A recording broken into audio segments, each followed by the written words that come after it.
comme on le dit en anglais, good is not cheap, and cheap isn't good. You know, there is a reason this saying has stuck around. Number one, le coût de la formation. Je le dis toujours et je le répète, les grandes réalisations coûtent. Ce coût s'évalue en termes de sacrifice, au niveau de votre disponibilité, sur plusieurs aspects, mais surtout au niveau financier. Il faut pouvoir miser pour obtenir de grandes choses. Et la qualité coûte, je le disais tantôt. Donc les raisonnements du type « ça coûte trop cher, c'est pas pour moi », etc., il faut les bannir très rapidement.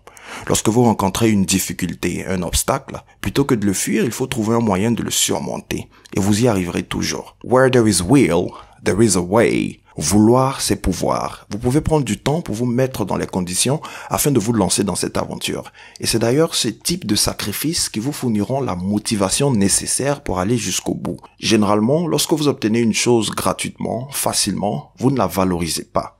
Vous ne vous donnez pas à fond pour en tirer parti. Mais lorsque vous avez fait des sacrifices, des investissements pour vous lancer dans quelque chose, à chaque fois que vous vous souviendrez de ce que vous avez investi dans cette chose, vous ne baisserez pas les bras. D'où le second point qui est la détermination. C'est la clé.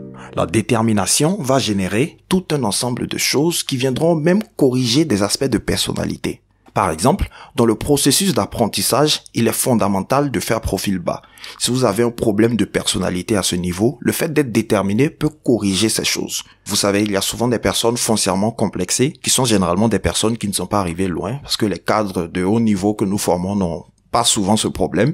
Et donc, des personnes qui ont un tant soit peu du mal à se froisser pour apprendre et qui peuvent avoir tendance à faire prévaloir leur ego même lorsqu'il s'agit d'apprendre d'autrui.